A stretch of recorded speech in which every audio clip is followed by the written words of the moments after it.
Good morning, welcome to Ag Talking Raw, where I talk raw about agriculture and other things that are on my mind. Well, God, how do you weigh in on something as retarded as this?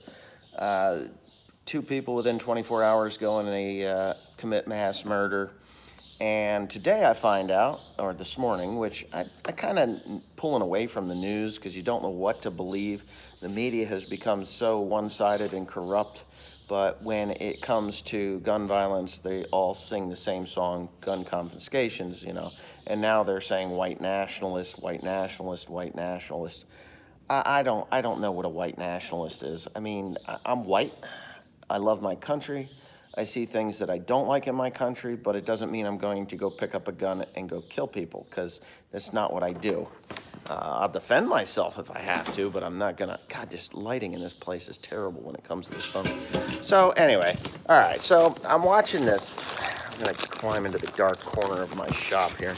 Maybe I can get you. No, I don't know. How's this? How's that? Is that better? Okay. So I'm on YouTube, right?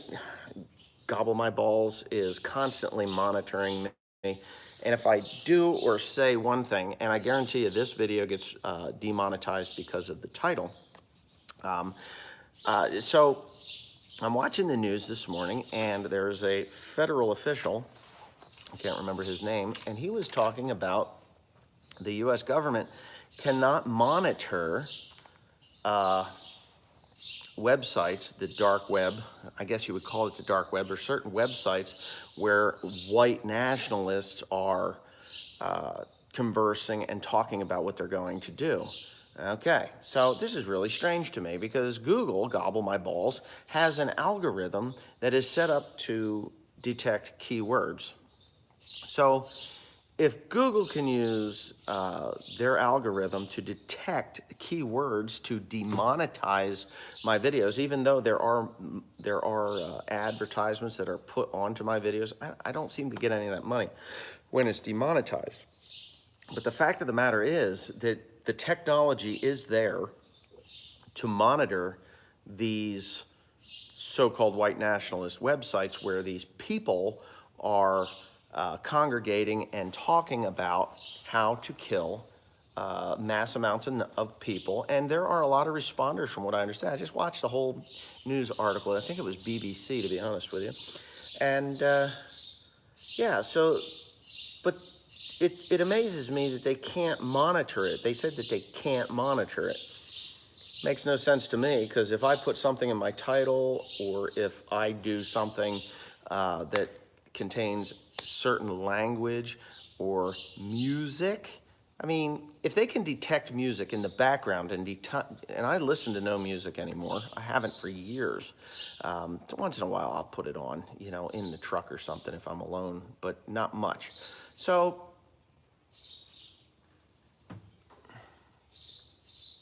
anyway, you just, YouTube, that's not really nice to say as well. It is what it is. So the technology's out there to detect these people that are willing to commit mass murder and use a firearm in an inappropriate manner. I mean, firearms are meant for two things. Number one, defending yourself and your country.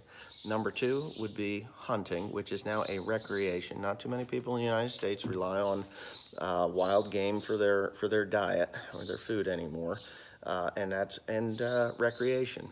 So I would consider hunting a recreation. So you have defense of your person, your property, and your country, and for recreation, including hunting and clay, long distance shooting, and things like that. That is what a firearm is for. But when you have people saying that they're going to, and I guarantee you this gets demonetized instantly when I say this.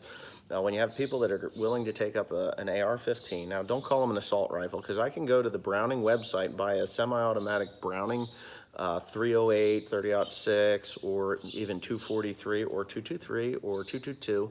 I can buy those. It's a semi-automatic. It looks like a hunting rifle, therefore it's not an assault rifle, even though that chunk of lead is still going down range as fast, more accurate than an AR. I mean, I like it, the AR platform. It's a great platform.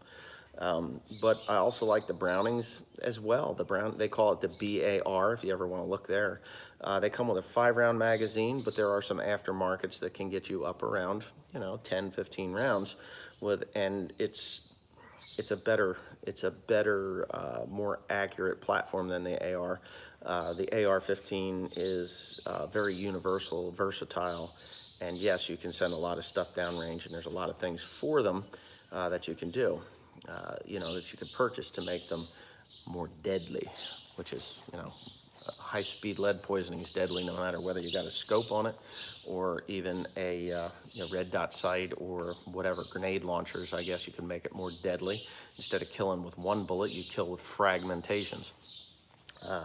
So, now white men are being attacked. White gun owners are being attacked because there's some wackos that could have very easily been prevented by an algorithm which is put in use every single day by Gobble My Balls. And, so there you have it. When I see a politician or a law enforcement agent say that there's no technology to detect this, just go knock on the monopoly known as Google, knock on their door and say, hey, do you think you could maybe teach us a little bit about the algorithms and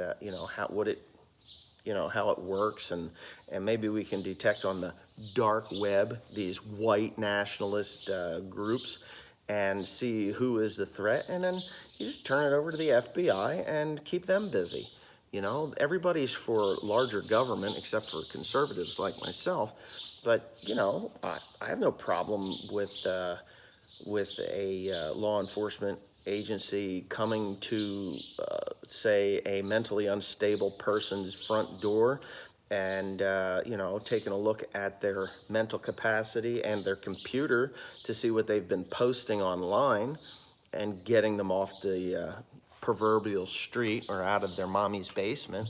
I mean, there's just, you could even find half of these people on these video game sites. Everybody kind of dismisses that what would you call it? That demographic. We'll call it a demographic. You can dismiss the demographic of, I want to say, black ops or those types of videos, games that they play. So you take a video game and a sane, rational person like myself, a sane, rational person, no jokes here, sane, rational person like myself and millions of others that can actually play a video game where, you're a sniper or you're an infantryman or you're an artilleryman, or a Air Force airplane pilot, and you can, kill digital people all day long or all night long or all morning long and get up, go to work, function, come home, and have a normal life where you're not having these fantasies of going out and actually committing the atrocities that you're able to do in the digital world. Nobody's looking at that. I think for sane people, it's okay. I can't say that it's okay because it does desensitize people to the reality of squeezing a round off and taking someone's life. But when you have an irrational, psychotic, or slightly off-kilter person that has immersed themselves into this lifestyle of every day they get on their computer or their video games and they kill, kill, kill, kill, kill. I watched John Wick 2, a portion of John Wick 2, and I got about halfway through this scene when he's like in a basement or in a cellar or a tunnel system, and he kills like 50, 60, 70 people. And, and I'm like, when is enough enough? When these, you got Hollywood that is glorifying this assassin who is now set for termination, or there's a hit out on him for I think they said $7 million US. $7 million would get anybody killed. Let's put it that way. You know what? There's people killed for $700. You don't have to put a $7 million price tag on someone's head.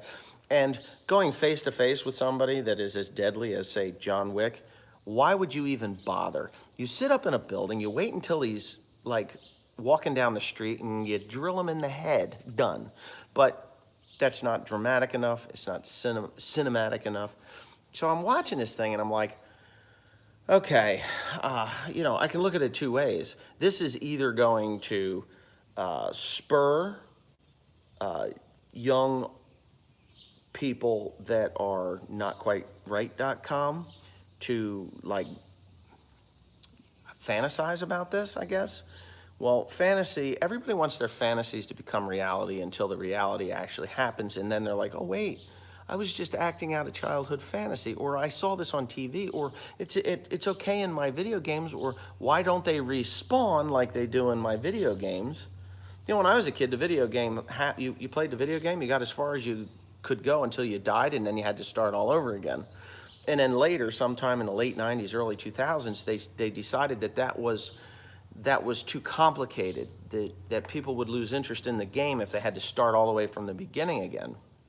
So they went to respawning on site or digital codes that you could put in that brought you to the point where you were killed. And that was okay. But anyway, there's just so many things that could be done, so many minimal, small things that could be done to prevent a lot of this stuff just in our everyday society. So anyways, one more thing before I go, and I have to say it because I go to the Philippines. When you watch Philippine TV, there is zero gun violence on Philippine TV. There is zero. But you come to the United States and you turn on the boob tube, and before you know it, you're watching shows like John Wick, you're watching Arnold Schwarzenegger and everybody else kill, kill, kill, kill, kill. You watch Red, it goes right down the line. The movie Red 2, they just kill with no consequence. Zero consequence in the end. They're the hero, even though they're not the hero. They just kill like 50,000 people and they're allowed to go home to their wife and kids. But anyways, Dad's coming in, got things to do. I'll talk to you later, and let me know what you think of this whole thing. And that sounds like something was broke.